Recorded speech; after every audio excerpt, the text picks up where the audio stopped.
you don't know who you are. The education we have does not make us confident. We even sing in church, say, our ancestors were worshipping stones, but we worship Jesus and we dance happily, insulting our ancestors. We are happy. They were not primitive savages. Somebody said they were, and we accepted it. Whenever I meet great people, I become overwhelmed because I get to learn a lot of things in life. You know what? Today we are meeting a legend. And I bet you don't want to miss any word from this man. My name is Honey, and I am here with Be Bright. We are in the residence of a living legend. Prof, we are much grateful. Thank you. But Prof, how did you end up being a lecturer, and how was life as a lecturer? Yeah.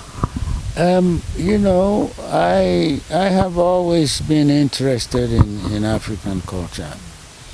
And so when I came to the university, I did a lot of research. And I found out that I was learning more than I ever learned in school. I mean, I was in school from 1940 to 65. You know, that's a long time of studying. But I never learned so much as when I started doing research in Ghana, in our own culture and traditions. And I felt that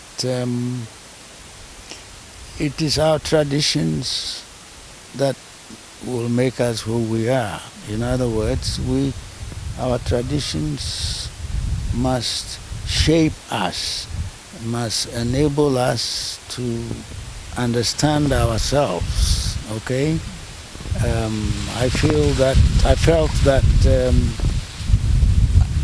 if we want to build ourselves up, if we want to become anything, the proverb says, before a blind person can, throw a stone at you, he must be standing on a stone. It means we need a foundation that will give us strength and confidence. Okay? And if we are to become a confident people, we need to stand on something. We cannot stand on borrowed culture, borrowed religion. The confidence must come from our own culture. But unfortunately, we seem not to have any faith in our culture. We despise our culture, we call ourselves names, we put ourselves down. And yet our culture is what is going to make us. Our ancestors said, every bird flies with its own wings.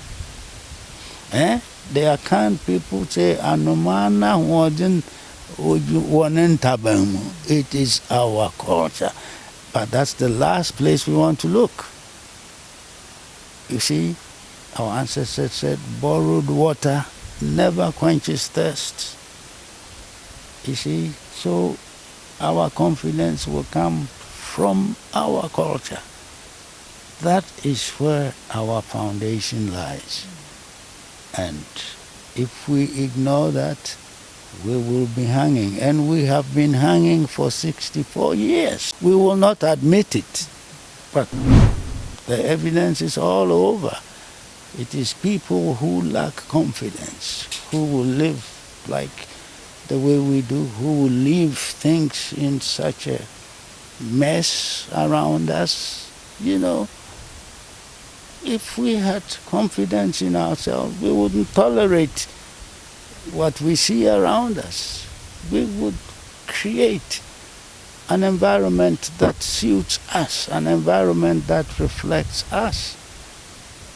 But the environment that you find has a very unfortunate reflection on us as to who we are. So, as a lecturer, I was trying to impart these ideas to my students, trying to let them know the value of African culture, the value of African religion, the value of African proverbs, African values, African customs, because this is what will make us a stable and confident people. We will not admit that we are not confident, but it is true. If we are confident, what does the educational system do to us? You go from first grade to university, but what do you know? You don't know about even the meaning of your name. You do not know the meaning of your name. You do not understand your culture. You don't know who you are. The education we have does not make us confident.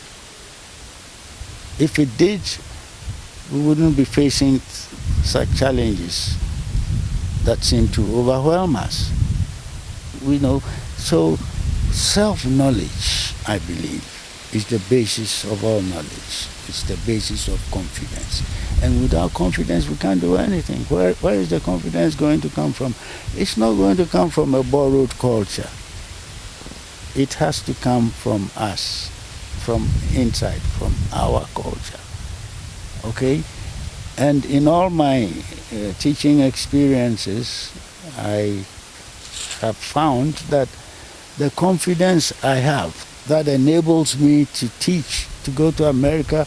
I've been to China, Korea, Japan, Indonesia, Sri Lanka, India, and Taiwan, and all these places, giving lectures about African culture. That confidence I have comes from my culture, because otherwise I wouldn't have anything to say. But because I have studied our culture, there's nothing anybody can say that I cannot say. When I tell people about our proverbs and so on, they are surprised. But where is this coming from? Well, it's coming from our ancestors. It's right here. But we ignore the strength and the wisdom that we have. And of course, they say in Kenya, if you make yourself grass, goats and sheep will feed on you. We've made ourselves grass. We call ourselves pagans and fetish, and we even sing in church, our ancestors were worshipping stones, but we worship Jesus and we dance happily, insulting our ancestors. We are happy. They were not primitive savages. Somebody said they were, and we accepted it. Somebody can say they were primitive, but what do you say? And it is out of ignorance that we describe our ancestors as primitive savages. And of course, unfortunately, and this is to the young people, you see, we seem to be the only people who call their ancestors primitive savages, pagans, fetish, and so on. The Chinese have never called their ancestors savages or primitive people. So, Prof, are we on the wrong path? Yeah, definitely we're on the wrong path. We're on the wrong path because we have chosen to live on a borrowed culture, but not our own. You see, our ancestors said, borrowed water never quenches thirst. That's an advice that we need to hear. Our ancestors also said, copying everybody all the time, the monkey one day cut his own throat. We've cut our own throats by copying everybody. We don't even know. And our ancestors said, you don't borrow somebody else's teeth to smile. Smile with your own teeth. Don't we have teeth? Don't we have a culture? Who is to study it? Is it the foreigners who have to study it for us to go and read about it? Or we ourselves who have to delve into it and be the people who explain this culture to ourselves and to the outside world? So we are on the wrong path because we believe that, we can live on borrowed culture. Everything we want, somebody will give to us, okay?